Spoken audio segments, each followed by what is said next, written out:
Good morning friend, teaching John में आपका स्वागत है। जैसा कि आपको पता है टीआरई 4.0 की वैकेंसी कभी भी आउट की जा सकती है, क्योंकि आपका जो अधियाचना है बीपीएससी को मिल चुका है।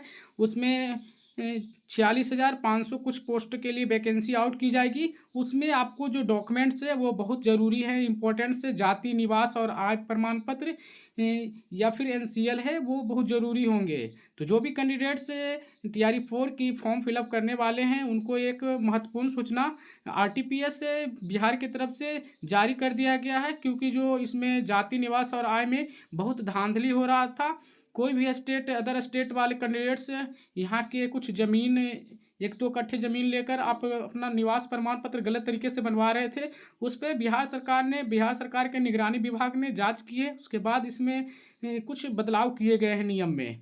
तो हम आज जानते हैं कि क्या क्या बदलाव किए गए हैं। तो आपका जो यहाँ पे देखिए जाति निवास आय है, इन सब में बदलाव किए गए हैं। जैसे कि इस तरह के जाति प्रमाण पत्र, आय प्रमाण पत्र है, इनके जो निवास प्रमाण पत्र है, इसमें कुछ बदलाव किए गए हैं जो आपको जानना बहुत ज़रूरी है। क्योंकि आपने टीआरई 4 की तैयारी में आपके लगे हुए हैं, बट आपके पास डॉक्यूमेंट ही नहीं होगा तो आप फॉर्म फिलअप कैसे कर सकते हैं।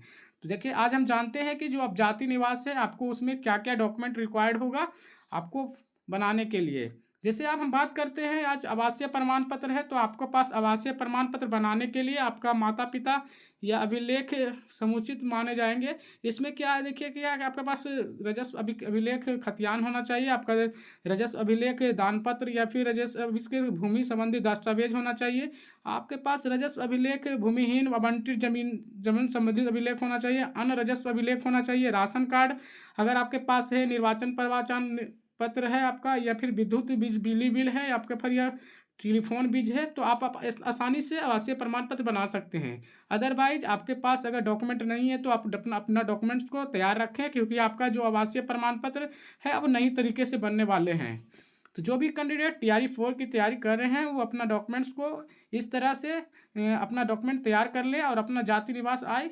क्योंकि फाइनेंशियल ईयर 1 अप्रैल से आपका, अगर 1 अप्रैल से पहले अगर टीआरई 4 की वैकेंसी आ जाती है तो आपका तो जो डॉक्यूमेंट प्रीवियस ईयर वाला होगा वो चल जाएगा और फिर कंटिन्यू वाला।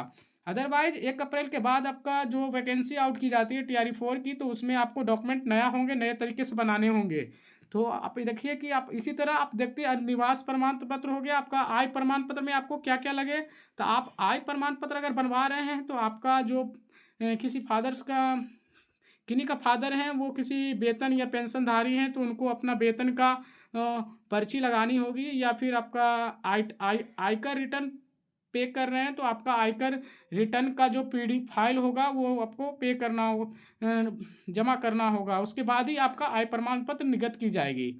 क्योंकि इसमें बहुत सारे लोगों ने धांधली कर रखे थे, इसलिए इस पर लगाम लगाने के लिए बिहार सरकार ने, अपना निगरानी विभाग ने, वो अपना एक जो डॉक्यूमेंट्स है वो आपको देना ही होगा। क्योंकि पहले आधार कार्ड अगर अपलोड करते थे तो आपको आय प्रमाण पत्र बना दिए जाते थे। अब इस पर थोड़ा सा लगाम लगाया गया है बिहार सरकार की तरफ से।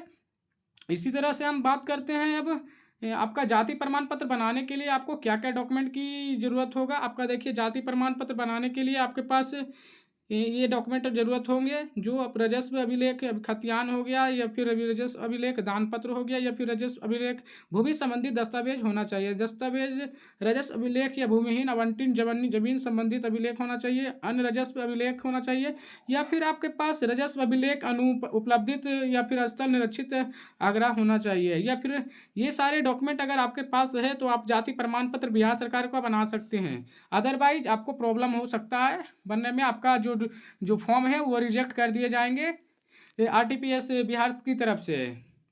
इसी तरह आपके पास अगर आप एनसीएल बनाना चाहते हैं बिहार का, तो उसी तरह से आपका डॉक्यूमेंट रिक्वायर्ड होगा। ये आपका एनसीएल के लिए, क्योंकि आपका जो टीआरई 4 है उसमें एनसीएल की ज़रूरत पड़ेगा। एनसीएल सर्टिफिकेट के लिए आपको ये डॉक्यूमेंट, नॉन क्रीमिलियर के लिए आपको ये डॉक्यूमेंट संलग्न करना होगा फॉर्म फिलअप करने के टाइम में। देखिए आवेदक का स्वयं शपथ पत्र, एक शपथ पत्र का एक फॉर्मेट आता है जिसको हम बोलते हैं फॉर्म नंबर 8 बोलते हैं। उसके बाद आपके पास निवास प्रमाण पत्र होना चाहिए, जाति प्रमाण पत्र हो जाएगा, उसके बाद आय प्रमाण पत्र। अगर आपके पास जाति निवास आय है उसके बाद आप शपथ पत्र डालते हैं तो आपका इजीली एनसीएल बन जाएगा। क्योंकि अब इसमें बहुत सारा चेंजिंग किया गया है, तो बिहार सरकार अब थोड़ा थोड़ा लगाम लगा रही है क्योंकि इस पे बहुत सारी कैंडिडेट्स हैं जो गलत तरीके से अपना जाति निवास आय बनाकर वो अब टीआरई 1, 2, 3 में ज्वाइन कर लिए हैं। तो इसी कारण से इस पर लगाम लगाना बहुत ज़रूरी था।